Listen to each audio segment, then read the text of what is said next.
I got to Mass early on Wednesday and was staring at the crucifix. I found myself asking, Lord, why did you have to suffer so much?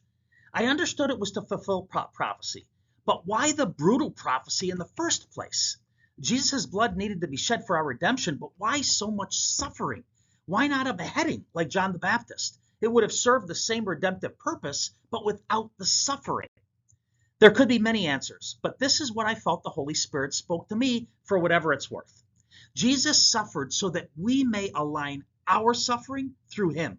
Once sin entered the world through Adam and Eve, so did suffering.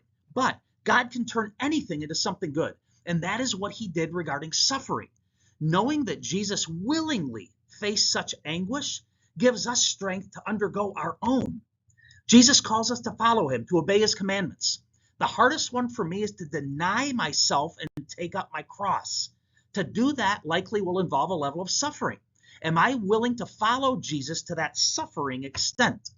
Jesus suffered. He suffered through loss. He suffered through sorrow and anguish, through abandonment and betrayal, through being wrongly accused. He suffered through brutal mental, physical, spiritual, and emotional pain and humiliation.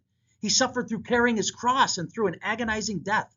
Can I find comfort in my sufferings by aligning mine with his? His apostles rejoiced that they had been considered worthy to suffer shame for his name.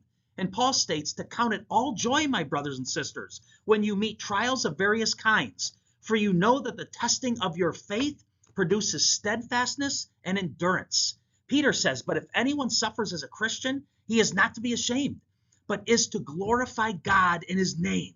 Aligning our sufferings with Jesus glorifies his name.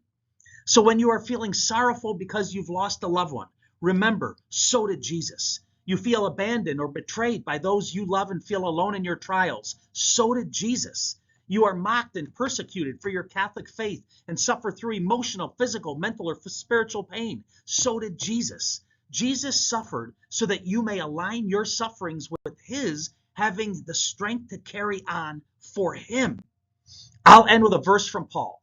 Therefore, I am well content with weaknesses, with insults, with distresses, with persecutions, with difficulties, for Christ's sake. For when I am weak, then I am strong. In our weakest moments, Jesus is there and understands. Align your sufferings with his for his glory. May God bless you.